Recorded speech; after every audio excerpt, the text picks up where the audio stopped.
রোহিঙ্গা সংকট এখন বাংলাদেশের গণ্ডি পেরিয়ে আঞ্চলিক নিরাপত্তার জন্য বড় চ্যালেঞ্জ হয়ে দাঁড়িয়েছে। এই সংকটের সমাধান এবং রোহিঙ্গাদের দ্রুত নিজ দেশ মিয়ানমারে নিরাপদ প্রত্যাবাসন নিশ্চিত করতে আন্তর্জাতিক কূটনীতিতে নতুন করে জোর দিচ্ছে বাংলাদেশ।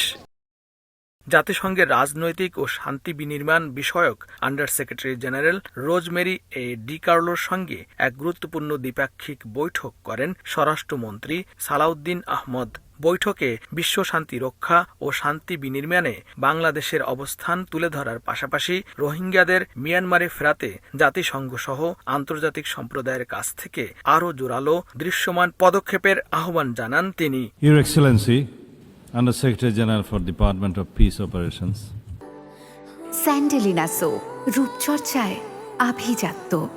রোহিঙ্গা সংকটের পাশাপাশি বৈশ্বিক অপরাধের পরিবর্তিত ধরন নিয়ে জাতিসংঘে কথা বলেন স্বরাষ্ট্রমন্ত্রী। পঞ্চম United Nations chiefs of police summit বা ইউএন কপস 2026 এ অংশ নিয়ে তিনি বলেন, প্রযুক্তির দ্রুত বিকাশ ও অপরাধী চক্রগুলোর আন্তদেশীয় নেটওয়ার্কের কারণে প্রথাগত পুলিশিং ব্যবস্থার আমূল পরিবর্তন ও আধুনিকায়ন এখন সময়ের দাবি।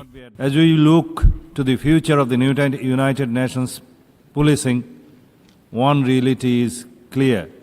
Tomorrow's challenges cannot be addressed with yesterday's capabilities.